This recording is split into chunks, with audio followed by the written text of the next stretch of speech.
میری شادی تھی. اب تو کوئی 2-4 لوگ شاید میرا بھی نام جاننے لگ گئے ہیں, تب کوئی نہیں جانتا تھا, کسی کو خبر نہیں.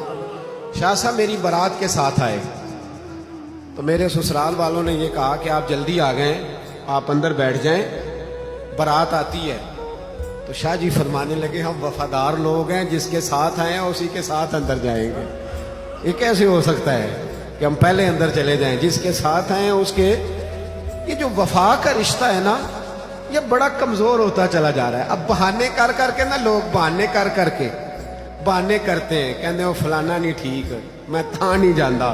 یہ تیرا بہانہ ہے, ہمیں کیا لگے کوئی ٹھیک ہے یا غلط ہے. ہمیں تو اتنا پتا ہے کہ جس کا یار سے رشتہ ہے اس کا ہم سے رشتہ ہے, جس کا محبوب سے تعلق ہے اس کا ہم سے تعلق. ہمیں تو اتنی خبر ہے میرے بھائی. اس رستے کے ہمیں ساری زندگی گزر گئی شاکی کرتے کہ پتہ نہیں جانا چاہیے کہ نہیں. وہ لوگ آئے, انہوں نے وہ سفر کیا, اس سفر کو طے کر کے وہ لوگ آگے بھی گزر گئے, انہوں نے وہ رستہ آگے کی طرف گزار لیا. حاجی ابو داؤد محمد صادق صاحب رحمۃ اللہ تعالی علیہ شاہ صاحب کے استاد بھائی تھے. محدث اعظم سے حاجی صاحب کو بھی خلافت تھی, شاہ صاحب کو بھی خلافت تھی. تو حاجی صاحب کا میں نے شاہ صاحب کو ادب کرتے دیکھا. میں نے شروع میں کہا کہ شاہ صاحب سید تھے, انہیں پتا تھا, وہ شیخ الحدیث تھے, انہیں اس بات کی خبر تھی, وہ مناظر تھے زمانہ اس بات کو, لیکن انہوں نے احساس نہیں پیدا ہونے دیا کہ میرے اندر یہ سارے کمالات ہیں. کچھ لوگ محنت کر کے عاجزی حاصل کرتے ہیں, کچھ لوگوں کے خمیر میں اللہ یہ دولت پیدا کر دیتا ہے, ان کے خمیر میں یہ دولت ہوتی ہے, ان کے خمیر میں. ابھی میں جب آیا ہوں تو ایک سنگی, میں وضو کرنے کے لیے گیا تو کہنے لگے دستار مجھے دے دیں. تو میں نے کہا میرے ساتھ بچہ ہے وہ پکڑ لے گا. تو کہنے لگے مجھے پتہ ہے جدو تسی آندے سو تے شاہ صاحب فرماندے سن علماء علی کرسی لے آؤ. تو یار یہ کسی کو عزت دینے سے آدمی چھوٹا ہو جاتا ہے, کسی کو اٹھ کے ملنے سے اس میں کمزوری آتی ہے.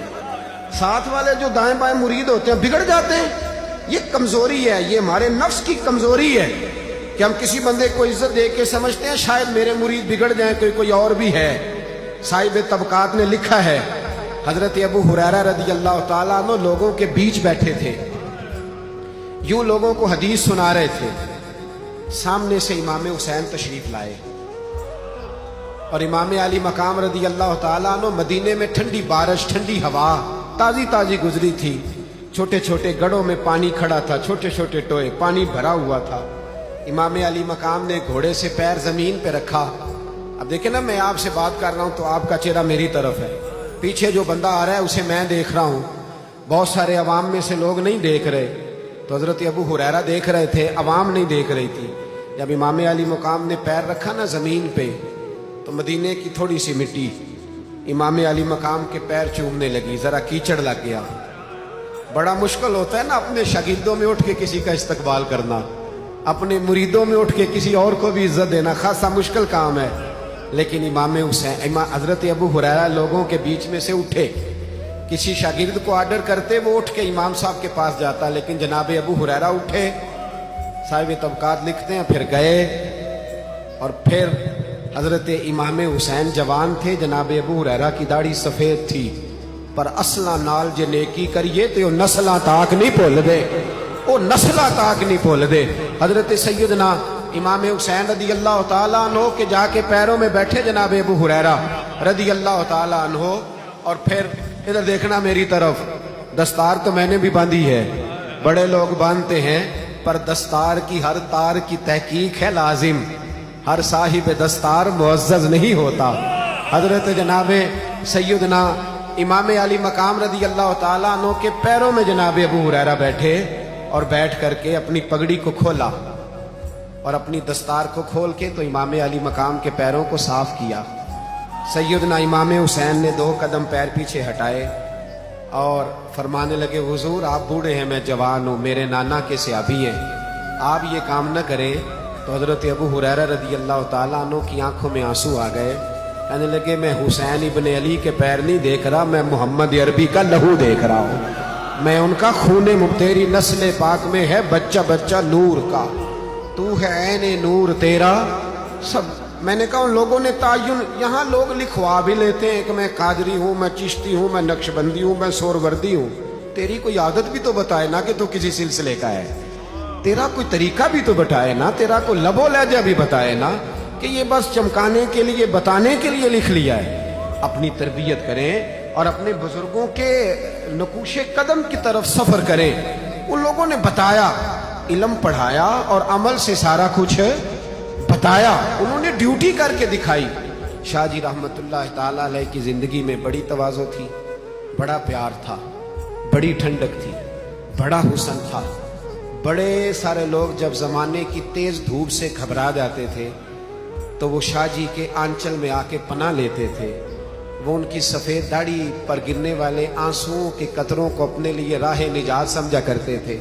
اور ایک بات اور بھی، محبت لب و لہجے کی محتاج نہیں ہوتی، محبت اپنا رستہ بناتی ہے، محبت راہ دکھاتی ہے۔ شاہ جی اپنے دھیمے لب و لہجے میں نعت بھی سنایا کرتے تھے۔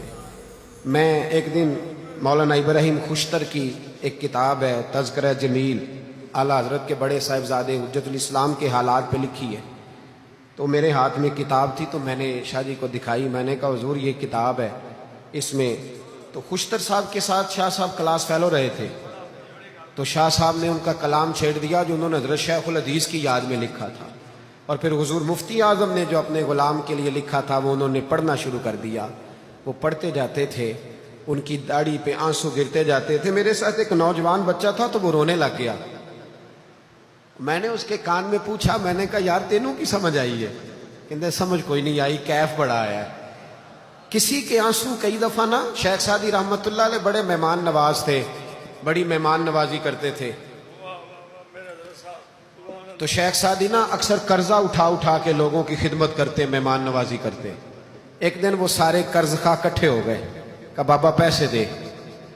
وہ سارے پیسے مانگ رہے ہیں، حضرت سعدی کہہ رہے ہیں میرے دل میں خیال آتا ہے کہ یار کہیں سے کوئی چیز ملے تو مہمانوں کی میزبانی تو کروں، کوئی شے ملے۔